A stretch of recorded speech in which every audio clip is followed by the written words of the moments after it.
The first thing I want to talk about tonight is what's been going on in Portland, Oregon. There's a group there now, Mothers in Helmets. I saw a picture in the New York Times the other day of 5 or 6 of these moms with arms linked, helmets on, goggles, some of them.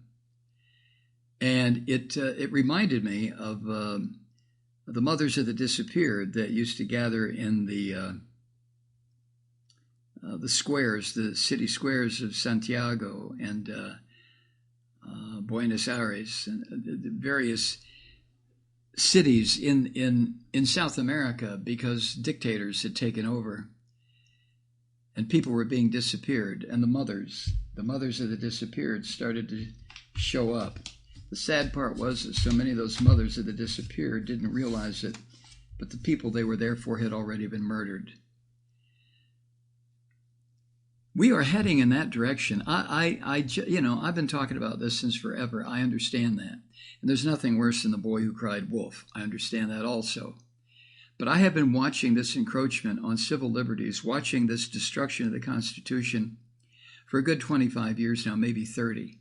And it's been slow and barely incremental, but it's been moving forward until this filthy animal, Donald Trump, this orange ape who now is in a position of power unlike anything anybody's ever known. And to the Republicans in the House and the Senate and the governors, you goddamn filthy cowards, you filthy, stinking cowards, you. Every single one of you violating your oath so that this orange ape doesn't tweet you, doesn't primary you, you filthy, disgusting examples of everything that is wrong with, and most of you are Christian and white and male, and there are a few white women now. Shame on you. Shame, just acres of shame on you. All of you Republicans who let this continue. You cheap, cowardly bastards, every one of you. I've never seen this kind of cowardice. But Portland, protesters and federal police are clashing there in these ongoing demonstrations against, yes, police violence, set off by the killing of these filthy subhumans in Minneapolis, the killing of George Floyd. Over the weekend, about 1,000 people showed up in Portland. Now, the Times, in reporting this, they use it as an example, a couple of people. The first one is Angela Foster. Let me share with you Angela's story. She started showing up in the early days of the protests in Portland as one of the novice activists. She would stand off to the side. She didn't have anything on to protect herself, no mask, no gloves, no goggles. And about 40 demonstrations later, now she's moved to the front. She wears a mask and goggles and a helmet.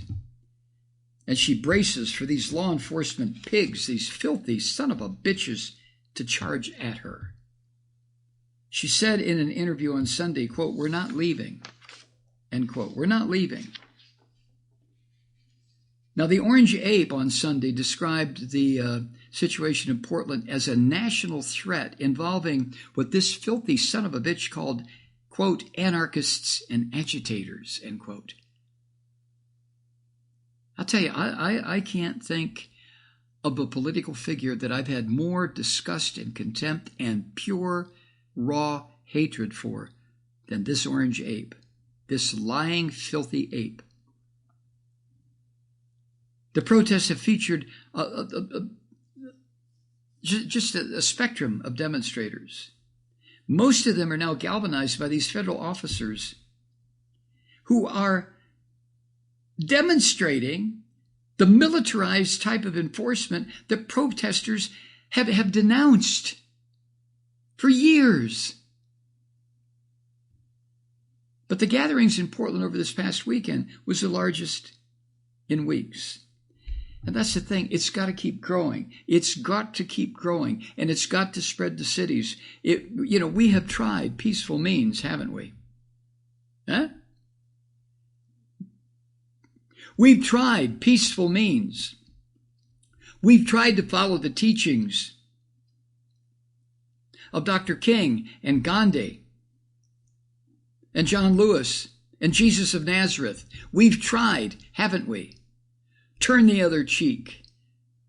When they go low, we go high. Yada, yada, yada. It's not working. So what do we do now? There is a break point. There's a break point in everything. When enough pressure is applied, that the object to which that pressure is being applied snaps. And I think we're close to that in this country now. I am not a praying person. I do still maintain an area of my consciousness where hope resides. So I rely on that. I hope that this orange son of a bitch, when he's defeated November 3rd, will leave peacefully and legally and constitutionally. But if he does not, then Katie bar the door, because that's when the feces hits the fan. I know this. I think you know it. I think everybody knows it. National threat.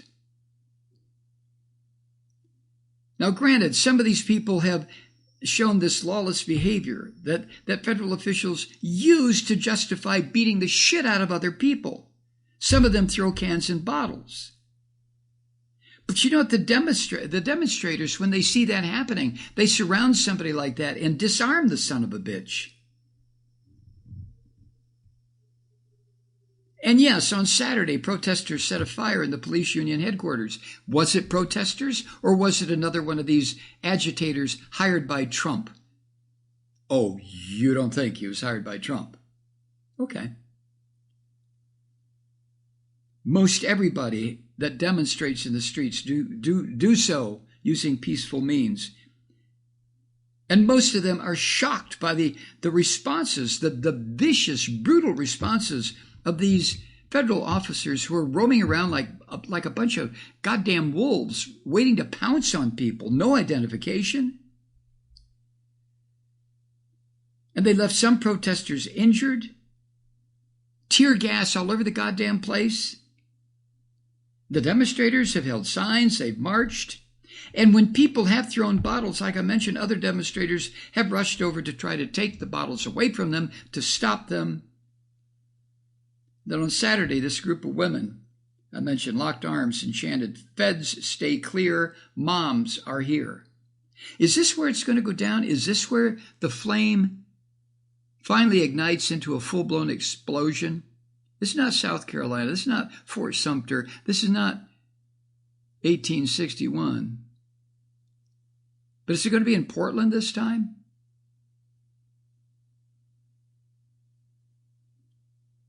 Attending the protests, here's a story that the Times included in their reporting. Attending the protests for the first time over the weekend was Christopher David. He's 53 years old. He's a former Navy Civil Engineering Corps officer and a 1988 graduate of Annapolis.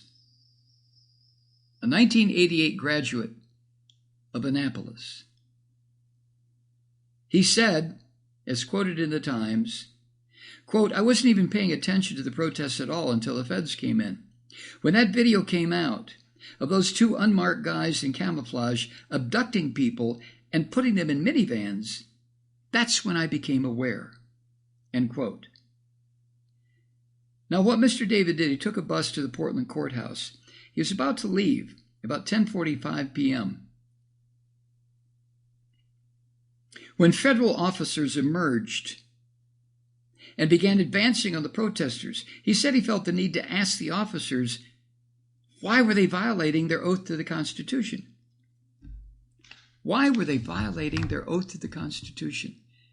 These filthy bastards they have no oath to the Constitution. They have an oath to the orange ape, to the pig, to this filthy human being in the White House. Instead of getting an answer, this happened Saturday. Mr. David, who's 6'2", 280-pound former Navy varsity wrestler, he found himself being beaten with a baton by federal officers dressed in camouflage. And while he was getting beaten, another one of these camouflage fatigue-wearing assholes doused him with pepper spray. And there's a video of this. Mr. David was taken to a nearby hospital, where specialists said his right hand was broken and would require surgery to install pins and screws and plates. Mr. David said, quote, "I'm appalled and disappointed at the Fed's behavior, that whoever led them and trained them allowed them to become this way. This is a failure of leadership more than it is a failure of their own individual behavior toward me," end quote. I agree with you up to a point, Mr. David. Everybody has a responsibility at some point when they are carrying out illegal, unlawful orders. You know that. You're a graduate of the Naval Academy. You know that. And to beat peaceful demonstrators, to club them, is an unlawful order.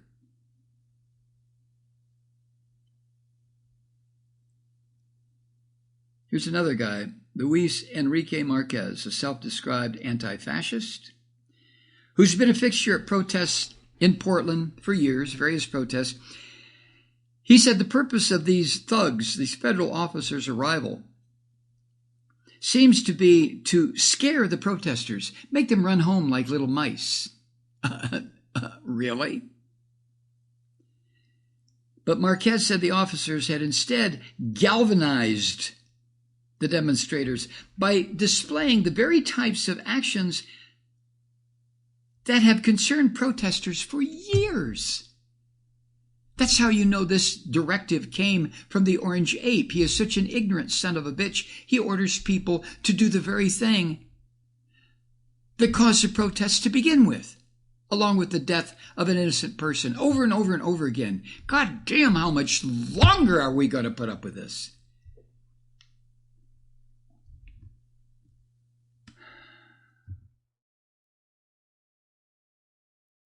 Hi, Truth Seekers. Mike Malloy here. As you know, we've switched formats and are now broadcast exclusively on the Progressive Voices Network.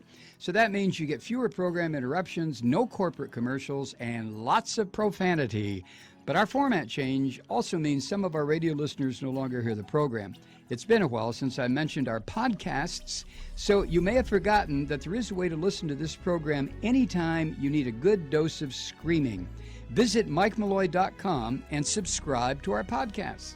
You have your choice. You can listen to The Ranting with the audio podcast or listen and watch me lose control with a video podcast subscription.